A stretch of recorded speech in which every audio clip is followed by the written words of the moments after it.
Many applications require that an analog input signal be converted to digital form for processing.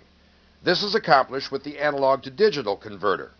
The analog to digital converter, or ADC as it is sometimes called, is used to translate a continuous analog signal into a finite number of digital bits. The resulting digital word becomes the binary representation of the analog level at the instant it was converted. The resolution of the ADC is very similar to its DAC counterpart, in that it is the number of bits with which the ADC can represent the analog input signal.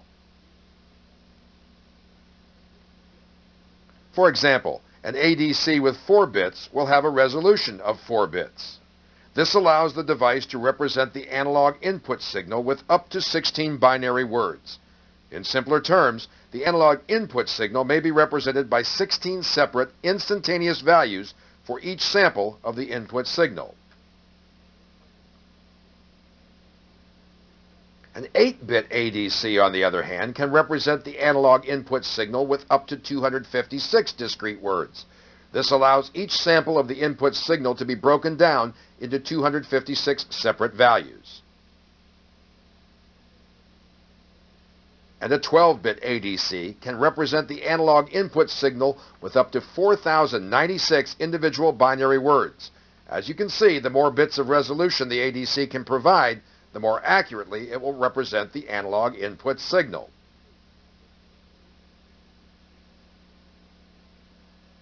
Conversion time is another important aspect of the analog to digital converter.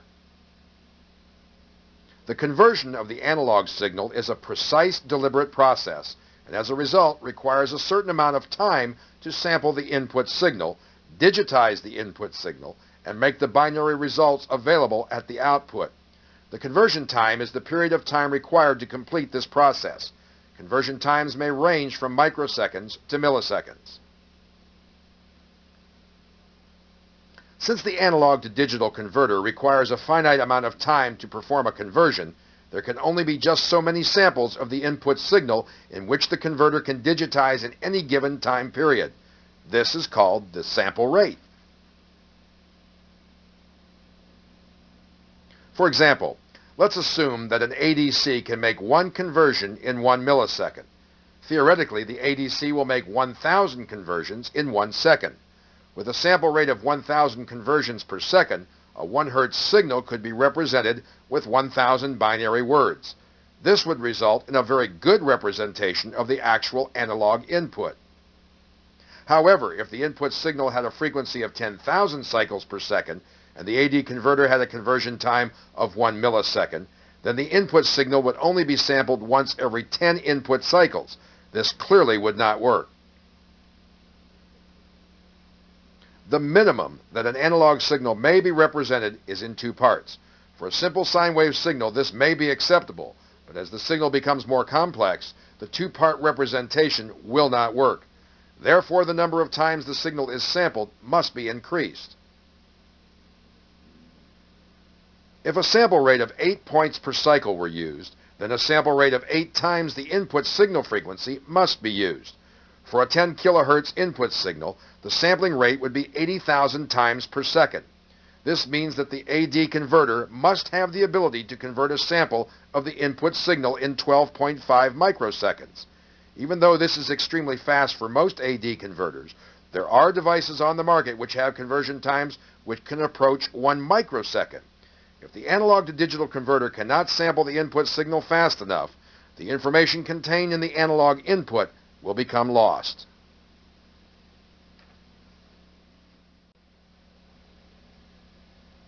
The quantizing error is another important characteristic of the AD converter.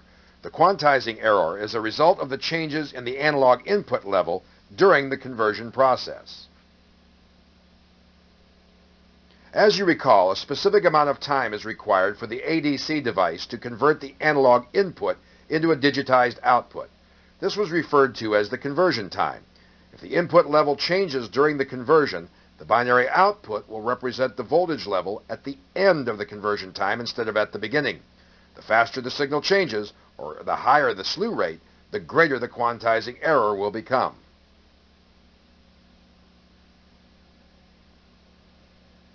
One common method used to reduce the quantizing error is to use a sample and hold circuit at the input of the device. This simple sample and hold circuit can be used to eliminate the effects of quantizing error. Let's examine this circuit to see how it works. The electronic analog switch, which is controlled by a clocking pulse, closes to take a rapid sample of the analog input signal. Capacitor C1 will then charge to the potential of the voltage present at the input. The charge on the capacitor is monitored by the unity gain amplifier. This op-amp should have a very high input impedance. When the analog switch is released, it returns to its off or hold position. This results in capacitor C1 becoming disconnected from the input source.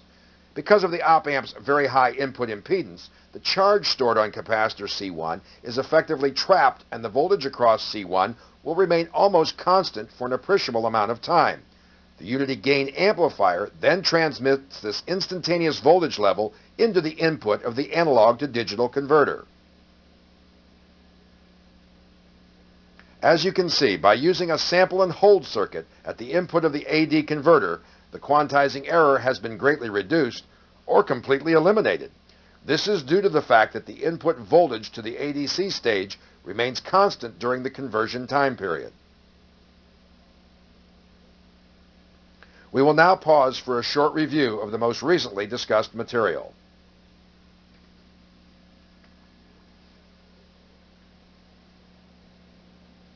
The analog to digital converter circuit is used to convert an analog signal into a digitized output. The resolution of the AD converter is the number of bits with which the ADC can represent the analog input signal. A 4-bit ADC can represent the input signal in 16 separate instantaneous values for each sample of the input signal.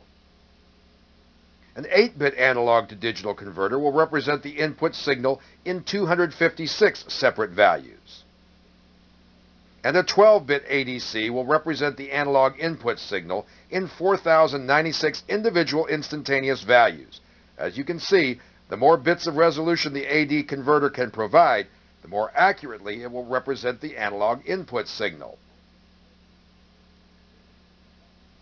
The conversion time of the AD converter is the time required for the device to sample, digitize, and produce the digitized results at the output. The sample rate is the number of times the AD converter is able to examine the level of the input signal. The sample rate must never drop below 2. The quantizing error of the ADC is a result of the changes in the analog input level during the conversion process. The higher the slew rate, the greater the quantizing error will become. Sample and hold circuits are commonly used to reduce the quantizing error effect. This concludes review number 2. Next, we will examine some common analog to digital converter techniques. A variety of methods have been developed over the years to perform the digitizing of analog signals. You will examine 4 of these techniques in this video. Here you see a single-slope integrator analog to digital converter circuit. The single-slope ADC is sometimes used in the less expensive digital panel meters and digital multimeters. The single-slope integrator is a simple design that is limited to applications which can tolerate an accuracy of only 1 to 2%. The single-slope integrator AD converter consists of 5 basic sections. The first section is the ramp generator. The ramp generator consists of an op-amp with one input connected to a stable, fixed reference voltage source, while the other input is tied to ground. The reference source causes the input reference current to remain essentially constant. This results in the voltage at the output of the op-amp to rise in a nearly linear manner, creating the voltage ramp. The second section is the comparator.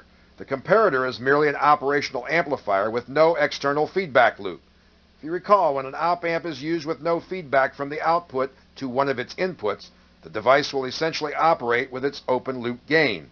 This causes the op-amp to switch from cutoff to saturation, or from saturation to cutoff, in a very short period of time. Basically, the op-amp works as a switch and is not linear. The third section of this circuit is the logic section. The logic section consists of the 3 input AND gate and the main gate generator. When the output of the main gate generator is low, switch 1 will remain closed, which results in the ramp voltage being 0. The frequency of the main gate control is equal to the sampling rate time. When the output of the generator goes high, switch 1 opens, which allows the capacitor to charge. This causes the ramp voltage to rise in a linear fashion. The fourth section is the clock. The clock is used to control the output of the 3 input AND gate. The clock frequency will be much higher than the frequency produced by the main gate control. The fifth and final section is the output encoder circuit. As you can see, the circuit being illustrated uses an 8-bit serial in, parallel out binary counter and a parallel in, parallel out shift register latch. The binary counter will see a pulse train of digital pulses with a length proportional to the amplitude of the analog input voltage. The maximum count of the encoder stage should be proportional to the maximum range of the analog input signal. Now let's examine the operation of this simple circuit. When the output of the main gate control circuit is low, switch 1 will remain closed. This results in the ramp voltage remaining at 0. The frequency of this circuit will determine the desired sampling rate time. When the output of the main gate control circuit goes high, switch S1 opens, and as a result, the ramp voltage will begin to rise in a linear manner. The output of the ramp generator is then fed into the inverting input of the comparator circuit. When the ramp voltage is equal to the amplitude of the analog signal being sampled, the differential voltage as seen by the comparator will drop to 0, which will cause the output of the comparator device to go low. As you recall from Digital 1 of the You Can Do series, the AND gate requires all inputs to be high before its output will go high. Therefore, while the comparator output is high and the main gate control is high, the 3-input AND gate will go high every time the clock pulse goes high. When the comparator goes low, the AND gate will turn off. During the period of time that the output of the AND gate is following the on-off transition of the clocking signal, it is feeding the binary counter with a series of digital pulses which are proportional to the sampled analog input signal. The sequence just described occurs 16 times for every cycle of a 4-bit ADC, 256 times for every cycle of an 8-bit ADC, and 4,096 times for a 12-bit analog-to-digital converter. There are advantages and disadvantages with the single-slope converter design. Some of the disadvantages found in the single-slope integrator AD converter are 1. The ramp voltage may be nonlinear. 2. The clocking pulses may be unstable over the conversion process. And 3. Certain noise impulses tend to cause errors in the ramp generator output voltage. The primary advantage of this circuit is its simplicity and low cost.